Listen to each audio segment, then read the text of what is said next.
And I'm Matt Hanna. And this is Horror Hour with the Hannas, where we talk about some up-and-coming surrealist horror movies, if we want to call them that, with the director and writer of those surrealist movies. Yes.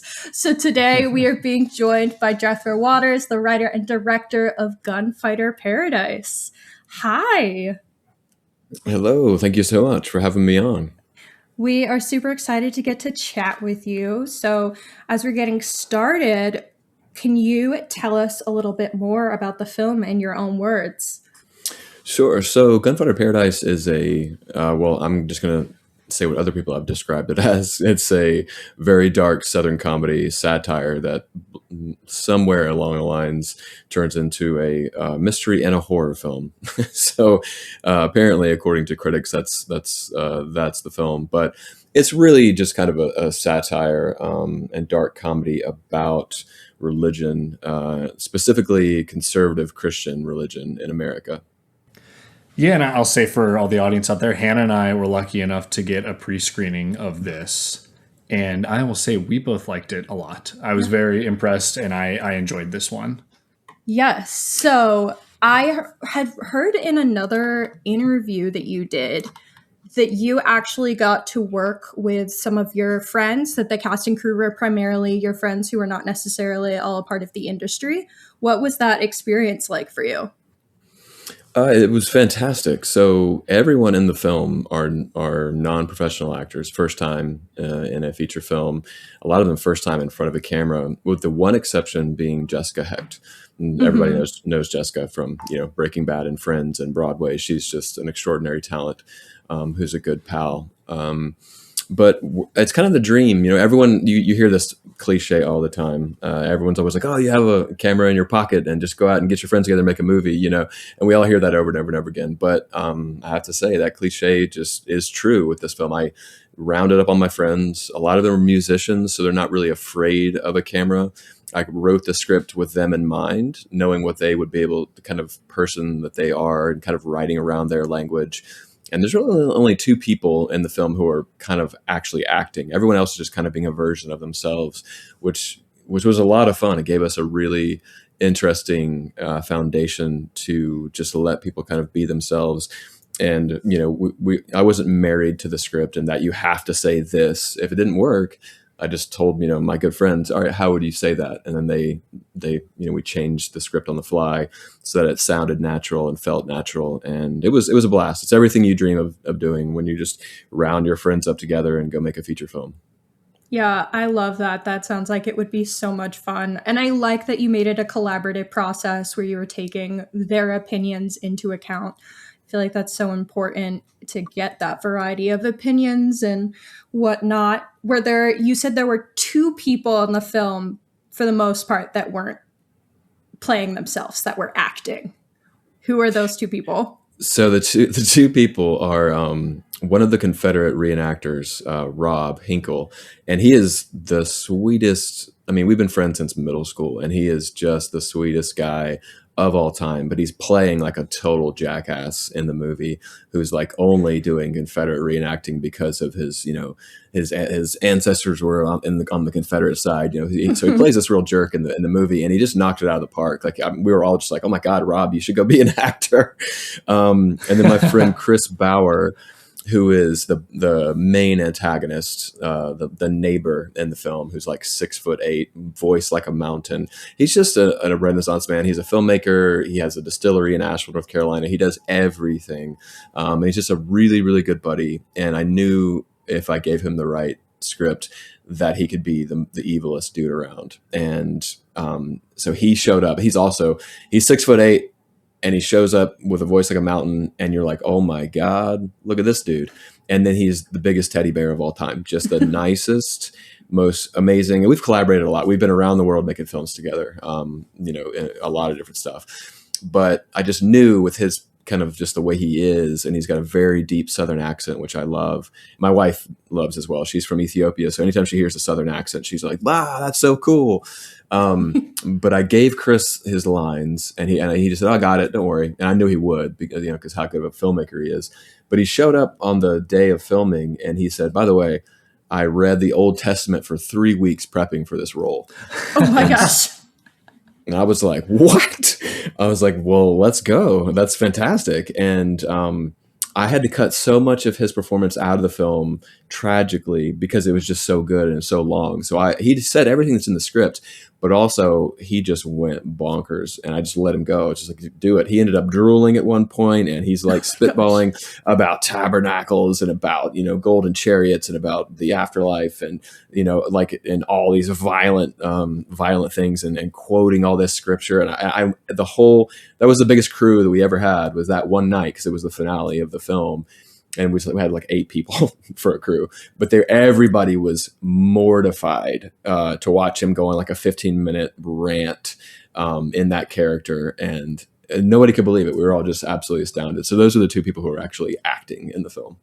And he was sinister. And a lot of it I felt came from not when he was on screen. It was really like implication with the son and things that were said about him. So when we finally do get that moment, I thought it was knocked out of the park there. Like that's where it becomes that horror movie. Yeah. We can say. Right. So. It's a fun reveal, right? Where he all of a sudden comes to life and you're like, oh my God, who is this? Yeah. And speaking of the Confederate soldier moment, that was so funny. That was one of those moments that made me legitimate laugh out loud.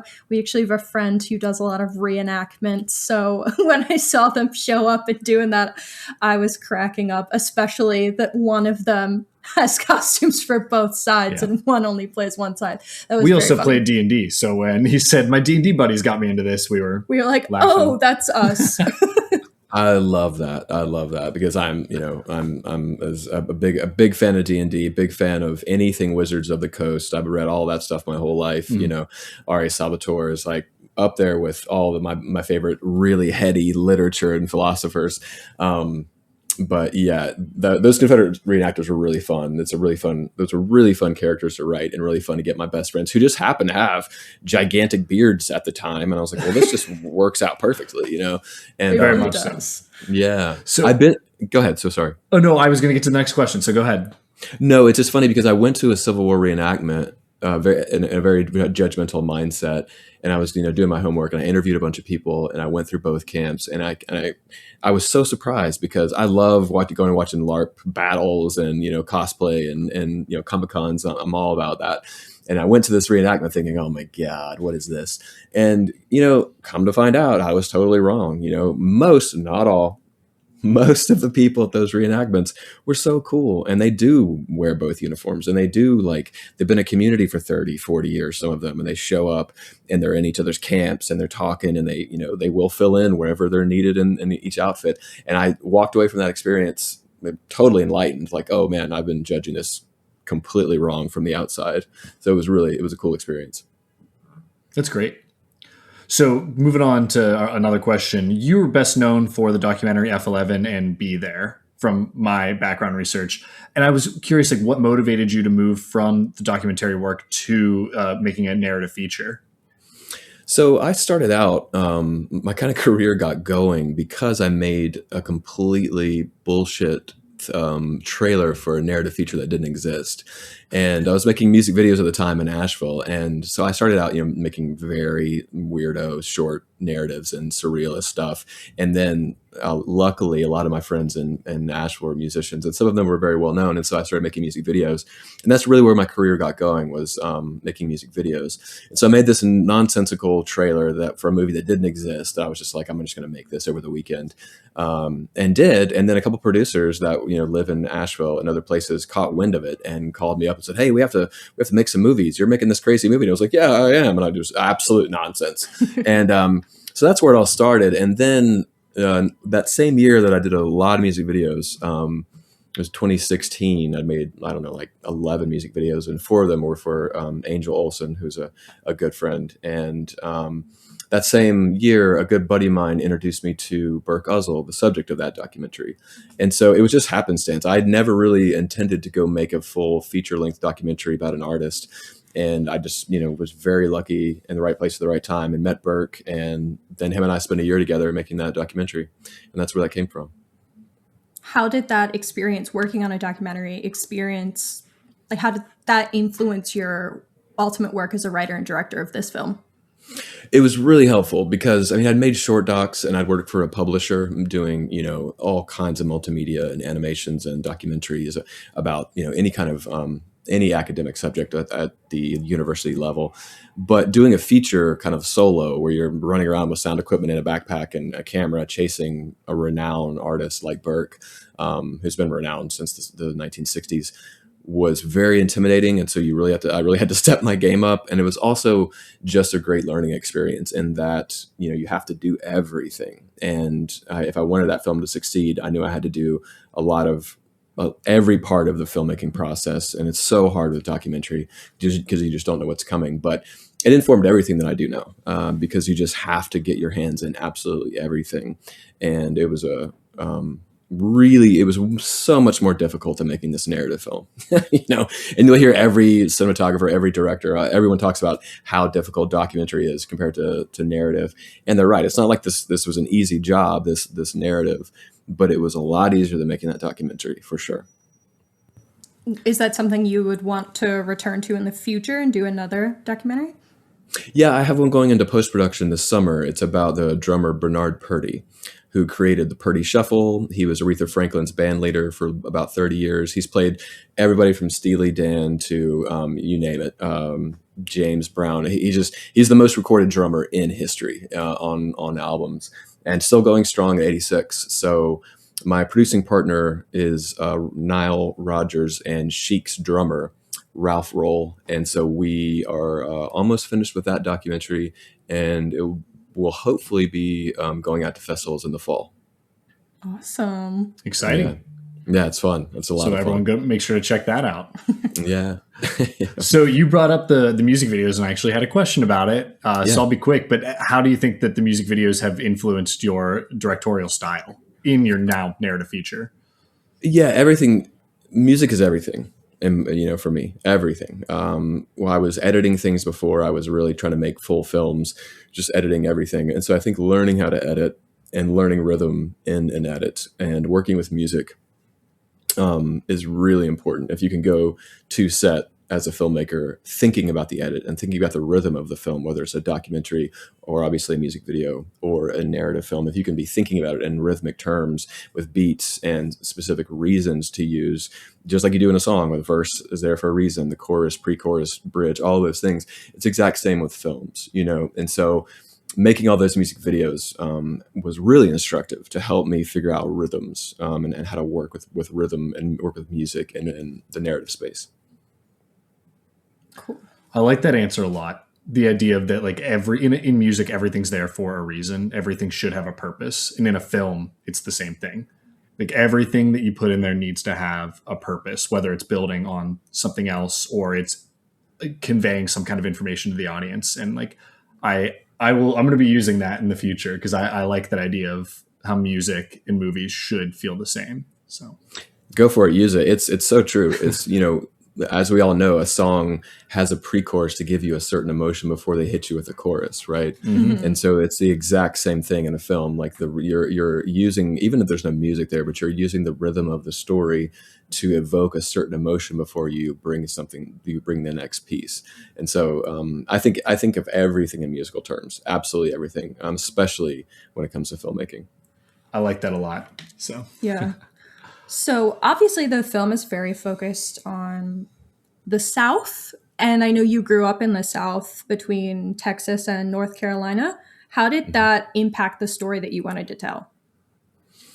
Yeah. So, we all come from interesting families. My family is interesting in the way that one side is very conservative Christian, one side is very progressive. And so I grew up kind of speaking both of those languages. And so when my early teens, when I kind of like opened the blinders a bit or the barn doors, whatever you want to call them, and just kind of looked around at the world and started thinking for myself outside of this very Christian mentality, a lot of things didn't add up. And so when I set out to make my first narrative scripted feature, I really wanted to address the psychosis of American Christianity, especially conservative corporate Christianity that's taken over our world and we're running our world into the ground because of it, especially here in the United States. I can't speak for other countries, but for me, growing up in that world and knowing that world really well, I wanted to focus in on that psychosis and that weird mutation that's happened with weird patriotism, and they're incorporating, religion and Christianity into that, and all this other stuff that none of it belongs together, but it's now all being we're all becoming these strange mutants because of it. I kept coming back to the idea of manifest destiny while watching your film. So I'm glad you said that, because I think that kind of aligns in the same idea of obviously a little bit of an older concept, but I definitely felt this throughout. And I'm glad that that's the feeling I was supposed to have. So I understood what you were going for. That's always a delight when Yes. folks when they say, yeah, that's what I got from the film, instead of what in the hell did I just watch, or what were you trying to definitely say? And it's like when we were going to ask you about your experience with Christianity as well, and I think you kind of answered it there, so I don't even need to get into it, but just wanted to think about the film from just how I interpreted and watched it. It was really fascinating to see this character, who is our protagonist, very clearly having psychosis, but also believing that this is God's will. He is a tool of God. And I think that we've seen that throughout history, and in our current history, people either thinking they're tools of God or pretending to be and convincing the masses that they are the tools of God. We are seeing it right now with the war with Iran, where apparently a bunch of troops have been told that this is like God's will, and there's been complaints. So I think this is an even more timely time for this film to come out. So yeah, I couldn't say it any better, put it into better context than that. And I'm sad that this film is becoming more contextual by the day, because when I wrote it, I was writing from a perspective of, I'm going to make this like, there are some of these people, but this is the most extreme version of that I can conceive of who I may have become if I hadn't have, taken a different path in life. And now it's just, like, you look around, it's like, oh man, like there's a lot of the people in this film that identify exactly as that dude, and I'm sad about that. Like, it's unfortunate. It's good for the film, but it's bad for the world, So Yeah. Jethro, the critics are going to say by the time this comes out that it was heavy-handed. That's true. Yeah. I know. Funny. I know, but it's like watching it now, it's like, oh, this is pretty interesting. And a year from now, pretty. Not reductive. What word am I looking for? I guess heavy-handed. That's it. But yeah, just That's funny. Yeah. Not funny and not funny. So. Yeah. No, it is. So outside of religion, obviously the film features some other potentially divisive topics, like just gun use in general. Obviously, guns are in the name of the film. Have audiences in different states or even different countries reacted differently to the role of guns in the film? It's been really interesting in that they haven't, and I expected them to act very differently, depending on the region that we were in. And I'm not sure what the reasons for that is. I can't make any judgments on the public and why we haven't gotten different reactions between Vermont, LA, deep South, rural North Carolina, where we made the film. And I don't know, it does address gun violence, but it's really, the point of the film was to address religion co-opting violence in our country as an ethos, and I think guns are so ubiquitous, in the United States. There's more firearms than there are human beings. So it's just as a statistic, and we're never getting that genie back in the bottle. I grew up, my dad's a Vietnam veteran. He's a gunsmith. I grew up in that culture, that VHS footage in the film, that's me, like competitive speed shooting at 11 years old, 12 years old. Right. And that's part of our relationship. We go, I go home and we hang out, and my dad and I are really close, even though we believe very different things. And we'll go target shoot and do that, because that's just part of, that's what he's always done, as a veteran and as a police officer and all those kinds of things. At the same time, you have to acknowledge the existential peril that this country is in because of guns, right? I mean, they're everywhere, and I don't have a solution. This film doesn't present any solutions, and it's not really making a direct commentary on gun laws and guns in America, other than the mythology of the gunslinger and the gunfighter, because we mythologize, and I love Westerns. I mean, I got certain, the guy who painted our poster painted all of the Sergio Leone posters, right? He painted Conan the Barbarian. He painted, that's Renato Casaro. He painted all those famous spaghetti Western posters.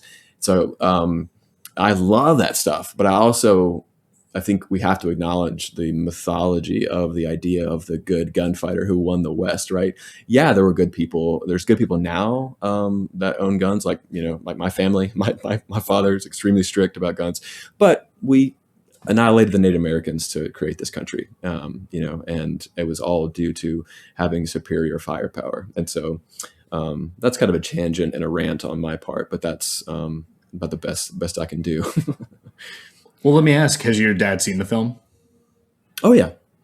And what are his thoughts? He this is exactly what he said to me. He goes, "Buddy, I really liked your film. I could have done without the pornography, but man, I really liked your film."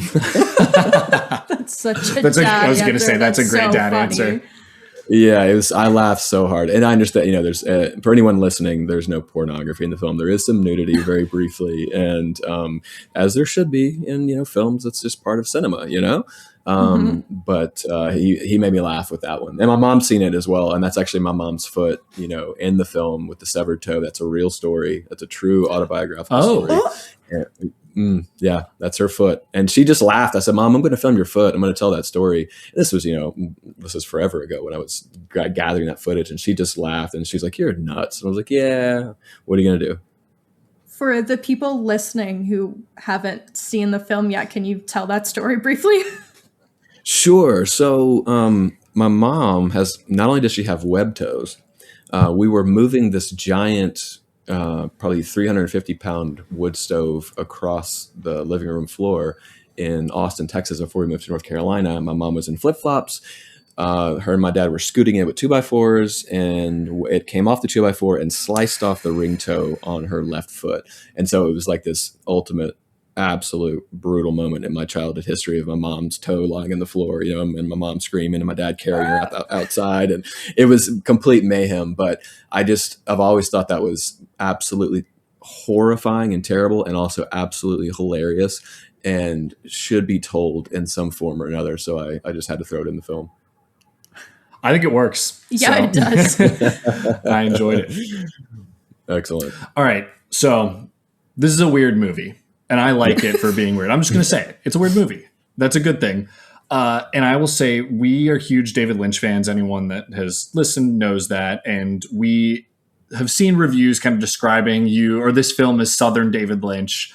We love surrealism, and we find that a lot of filmmakers have a lot of trouble moving outside of David Lynch's shadow. He is kind of now the father of modern surrealism. So what do you think sets you apart, what sets Gunfighter Paradise apart from other modern surrealist films and filmmakers? Yeah, there's been a lot of Lynch references, and I've been happy to get them. How could you not be? I don't think this film is a Lynch film at all. I think that there obviously is no other Lynch. There's only one. He created a completely new art form in cinema that nobody can touch. And his films are so open in the way that they're just true. Obviously he refused to describe his movies, right? He's not going to tell you what any of it means because he doesn't know what any of it means, but he probably does. But maybe he doesn't, right? And that's the beauty of David Lynch. And that's why I love him. That's why I've always loved his movies. And what sets this film, or the films that I have made and will make, apart is that I'm not interested in leaving things too open for interpretation. There's a lot of things like symbols and colors and people and things that are happening in Gunfighter Paradise that are very open for interpretation, as they should be. I'm not making any hardcore statements. Most of the film is asking questions, I think, but I think that Lynch's work is so dreamlike, and so it's up to you to decide at any moment, in any David Lynch fan, what the hell that means, And I think there's parts of my work that are a good bit more literal, and I was having a conversation with a critic the other day who this was, I think, probably the best compliment I've ever gotten on anything I've ever worked on. He was like, I get the Lynch references because there's surrealist elements in your work and you're a surrealist filmmaker of some sort, but I see a lot more Louis Buñuel in your films, and for me, I adore Buñuel. Right. Like I love his, I'm literally on my desk in my office, there's Twin Peaks VHS set, and then there's a bunch of Buñuel VHS right next to it, and then of course the DVDs and Blu-rays and stuff. And I laughed. I was like, okay. And then more and more people have been dropping Buñuel and the reviews, which has been really nice. But obviously, it's neither of those. Those guys are very, very unique. But my favorite artist of all time is Max Ernst. So. I don't have a clear answer as to exactly what's different, other than there is no other Lynch, and there never will be, and it's certainly not me. And I don't think anyone should try to be. No. It's more just about that. I think it's hard for people not to be influenced, and everyone wants, or maybe not everybody, but feels like everyone wants to be like him, because why wouldn't you? And it's like he wouldn't want that. No. It's be your own. And I would say, yeah, you have set yourself apart with this film while still being inspired by these greats. So sure, I mean, you could see the reference, you can see the influence subconsciously, consciously. They're there. Buñuel, Lynch, they're all there. And I don't deny that at all, because I mean, how could you not be influenced by that guy? Mm-hmm. His movies are too good. I'm influenced in everyday life by David Lynch. All right, Yeah, I'm with you. I wanted to buy a Parker Fly guitar because David Lynch played one. So, there you go. I know there's also been numerous comparisons between the film and work by the Coens. Mm-hmm. Would you say that they're an inspiration, or are there any other filmmakers or artists that you would say were an inspiration on the film? Absolutely. There's no way to escape the influence of the Coen brothers, as far as when it comes to dark comedy, dry humor, over the top performances, and just like out there filmmaking. Other than Die Hard, I remember right after I saw Die Hard as a kid, I saw Raising Arizona. And so, that was baked into my DNA from when I was a little kid. I watched that and I was like, what is this? And, from that point forward, I love all of their work. It's so good. So there's an undeniable influence of them on me, and the way that I write, the way that I make films, for sure. I felt like I saw it in the dialogue, especially with the cable guy. I can't remember his name. And I also want to say earlier, lovely performance. I really liked that character so much. Joel is actually Joel, and at the time he was actually a cable guy. That's so funny. Yeah, so now he's installing like high-end entertainment systems, but at the time he was seriously working for Spectrum as a cable guy, which is so perfect.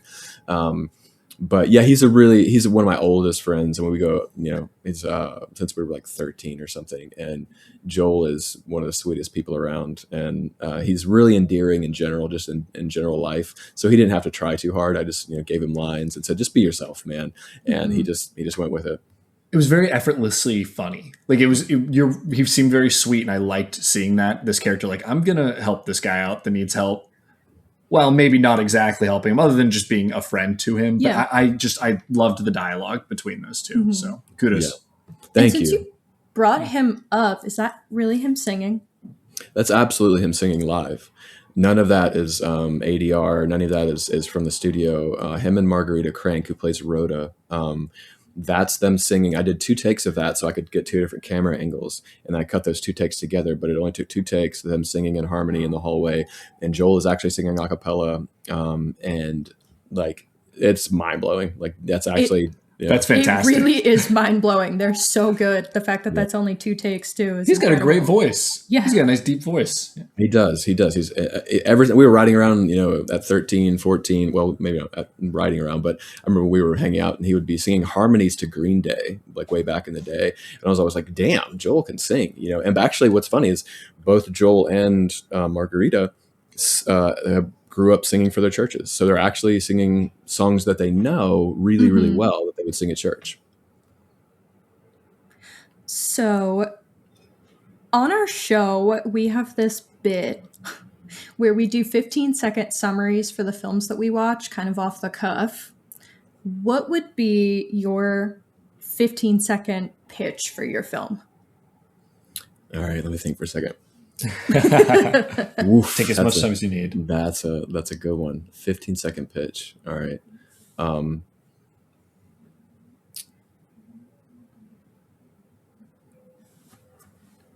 Wow. This is the bit on our show that always causes me the most anxiety. So I feel it. I feel it. I can feel your anxiety.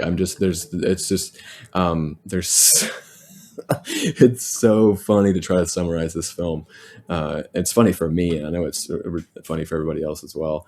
15-second pitch is camouflaged man, mummified cat, chameleon ghost, buddy tale, horror film, dark comedy, a serial killer, Confederate reenactors, and somehow, hopefully, it makes sense somehow. I like it. It made sense to us, so. It does. But I like to think we're pretty enlightened film watchers. You know, I say that all the time. No, you seem like you're coming with a good catalog, a library in your background. Well, thank you. So, where can our listeners find this film? So we premiered in New York on the 27th to 28th, Upper West Side and AMC. Then we just got back from Laemmle in Glendale in LA. Still playing in Laemmle, Glendale right now for this week. And then we will be taking the film on tour. We're starting in North Carolina and then Chicago, and all these dates are going to be announced within the next 2 weeks. But anybody who wants to find out where to go see it in theaters, because we're going to do a tour throughout the summer. So we won't be releasing it on streaming until fall sometime, and then physical release and all of that. So the website is gunfightermovie.com, and we'll be posting all of the cities and places where it's showing there. Everyone listening, please go check it out. We definitely recommend seeing Gunfighter Paradise. And we'll put the link in our bio as well. Great. Thank you so much. And lastly, we got to know what's next. So right now, I'm going to post-production on the Bernard Purdy film about the drummer, that feature documentary. My executive producer on Gunfighter Paradise was a really renowned filmmaker named Nancy Bursky. And Nancy was, she passed away, unfortunately, when I was getting the sound mixed and mastered for this film. But we were working on several films together. And she actually co-wrote, if you've seen the movie Loving, with Joel Edgerton and Ruth Negga about she co-wrote and produced that film with Jeff Nichols directing. And so she had discovered the story through these two producers, Charles Tremaine and Caroline Grist, who do a lot of true crime that we all watch. They produce it. They discovered this amazing story about the very first people killed for witchcraft in the United States, which predates Salem by 40 years. It's all court documented. And so Nancy was transitioning into doing a narrative film that was going to be the one she directed. And so she asked me to come co-write the script with her and be her cinematographer. And I was like, of course. Nancy, when you look up Nancy Bursky, you'll know her films. She did the Midnight Cowboy documentary that was shortlisted for the Oscars in 2024. I luckily got to be the colorist on that film, and we just collaborated on all kinds of things. Anyways, Nancy passed away tragically, and so I continued on and wrote the script, and it's being shopped around right now through those producers. And there's also another very wild kind of neo-Western set in the Southwest. The script is finished, and we're shopping it around, attaching talent.